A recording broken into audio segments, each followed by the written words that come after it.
Welcome, dear learners, to class 4 of module 1. Today we are going to touch upon the last topic, that is factors affecting entrepreneurial growth. There are n number of factors which going to affect the growth of entrepreneurship. So let us focus on the main few factors which is going to affect the growth. There are economic factors, non-economic factors and psychological factors. The first one is economic factors. See, economic environment exercises the most direct and immediate influence on entrepreneurship. So this is likely because people become entrepreneurs due to necessity when there are no other jobs or because of opportunities. So first one is capital.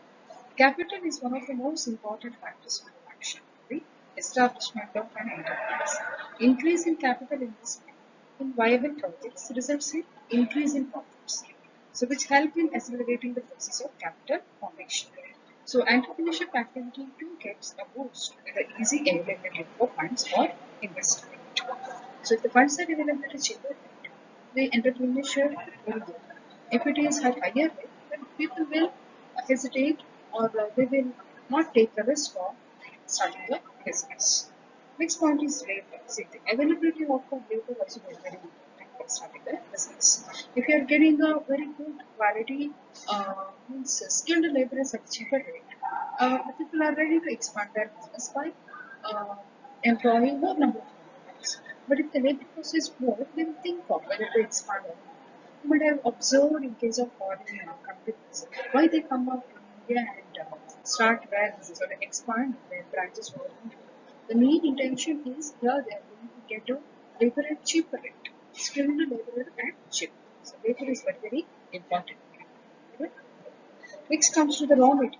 Even countries supply raw materials is very very important. The necessity of raw materials hardly needs any importance for establishing an industrial activity.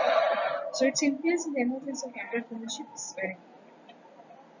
In the absence of raw materials, no enterprise can be established or no entrepreneur can be emerged. So it is one of the basic ingredients required for production. The next point is market. The role and importance of market and marketing is very important for the growth of entrepreneurship. In modern competitive world, no entrepreneur can think of surviving in the absence of latest knowledge about market and various marketing techniques. So entrepreneurship or any business activity starts with the market. So there was a time when products was produced first, then it is sold to consumers. But at present, it is a consumer-oriented market. If any business wants to survive in the market, first they have to check what type of products is actually needed or required by the consumers. Based on that, they have to manufacture. So marketing is very very important, or marketing research is very very important when it comes to the entrepreneurial growth. Next comes infrastructure. See, like road facilities, power supply, water facilities are very, very important. You can see where there is a growth in the transportation. For example, the man road is very popular when it comes to the banking facilities, industries, as well as in case of education sectors. Because it's having a very good transportation facilities. It is not only the road transport, even we have the transport, the railway transport, and as well as marine. Okay, so all this benefit is taken by the Mangalorean people, or I can say Dakshin Kannada district. So expansion of entrepreneurship presupposes properly developed communication and transportation facilities. It not only helps to enlarge the market, but expand the horizons of the business too. Next is non-economic factors. In case of non-economic factors, I can speak about education.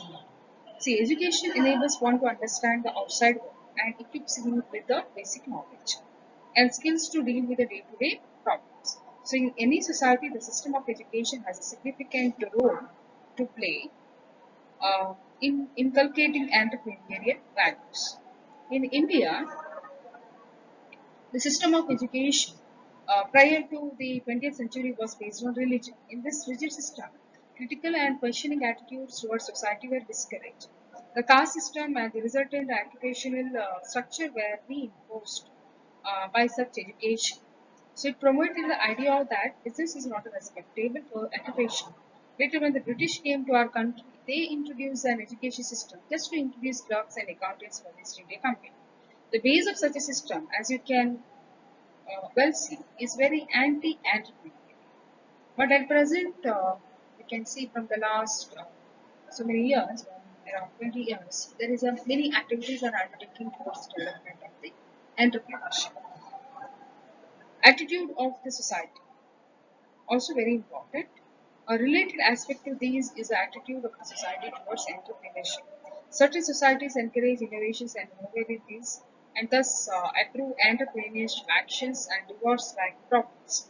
So certain orders do not tolerate changes, and in such circumstances, entrepreneurship cannot take root and grow. So similarly, some societies have an inherent dislikes for any money-making activity. It is said that in Russia in the 19th century, the upper classes did not like entrepreneurs. For them, cultivating the land meant a good life. So they believed that the land belongs to God, and the produce of the land was nothing but God's blessing. So Russian folk tales, proverbs, and songs during this period carried the message that making wealth through business was not right. So like that, in each attitude of the society would be different. Okay. So next comes to the cultural value. Motives impel men to action. Entrepreneurial growth requires proper motives like profit making, acquisition of prestige, and attainment of social status. So ambitious and talented men take risks and innovate if these motives are strong. The strength of these motives depends upon the culture of the society. So if the culture is economically or monetarily oriented, entrepreneurship would be applauded and praised. Wealth accumulation as a way of life would be appreciated. In the less developed countries, people are not economically motivated. Monetary incentives have relatively less attraction.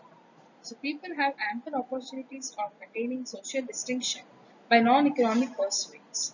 So men with organizational abilities are therefore not dragged into business. They use their talents for non-economic end. Next comes psychological factors. See, many entrepreneurs' theories are propounded that concentrate especially upon psychological factors. First one is need achievement. The most important psychological theories of entrepreneurship was put forth in the early 1960s by David McClellan. According to him, need achievement is social motive. To excel that needs tends to characterize successful entrepreneurs, especially when reinforced by cultural practice. He found that certain kinds of people, especially those who became entrepreneurs, had this characteristic. Moreover, some societies tend to reproduce a larger percentage of people with high need achievement than other societies. So motivation is very, very important. Otherwise, the people will not take up any activities. Next one is withdrawal of status respect. There are several other researchers who have tried to understand psychological roots of entrepreneurship. One such individual is even Everett Hedge, who stresses the psychological uh, consequences of social change. He says, at some point, many social groups experience a radical loss of status. According to him, the group may be displaced by force. It may have its valued symbol degraded. It may drift into a situation of status inconsistency, and it may not be accepted the expected status on migration in a new society. So these are some of the factors which influence the growth of the entrepreneur.